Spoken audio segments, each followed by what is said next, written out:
Meantime, Democrats are engaging in some real soul-searching tonight.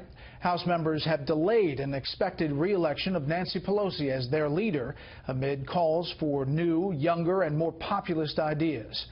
Chief Washington correspondent James Rosen has more on Democrats in disarray.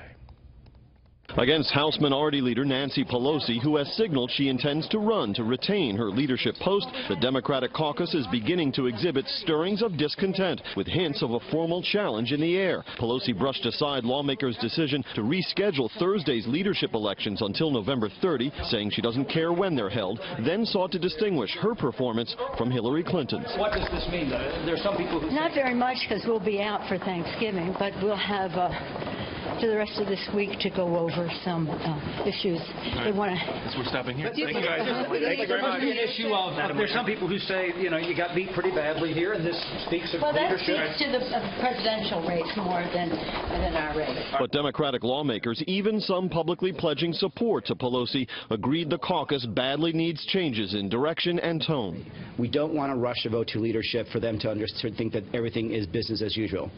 Everything is not good. Business as usual is no longer going to work. I've signed a letter that the women are signing on her behalf. I have done that.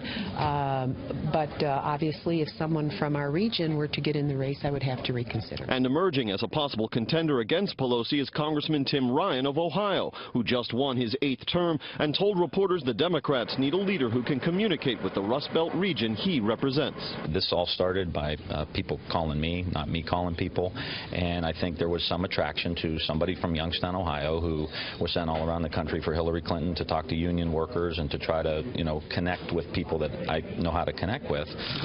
Meeting with the Greek Prime Minister in Athens, the outgoing titular head of the Democratic Party cited widespread fears about globalization as a reason for the Democrats shellacking, not his own performance in the White House. When you see a Donald Trump and a Bernie Sanders, very unconventional candidates, have considerable success, then obviously there's something there that's being tapped into. Now, having said that, people seem to think I did a pretty good job. Mr. Obama has said he doesn't want to, quote, Bigfoot the party's internal processes, but in a Monday night conference call with members of the Democratic National Committee, he allotted 2 weeks for moping before resuming the work of making the Democratic message heard in those precincts where it was most soundly rejected. And that is not something that you can just do every 4 years, something that you got to do over a lengthy period of time. And with interim chair Donna Brazile leaving, the DNC chairmanship is being contested. Congressman Keith Ellison of Minnesota, the first Muslim elected to Congress, has secured endorsements from the outgoing and incoming Senate minority leaders, plus Senator Elizabeth Warren. As well, former Vermont Governor Howard Dean, the last full-time chair of the DNC, has thrown his hat into the ring. Still others are thinking of running, Brett, but they haven't yet declared their candidacy. Okay, James, thank you.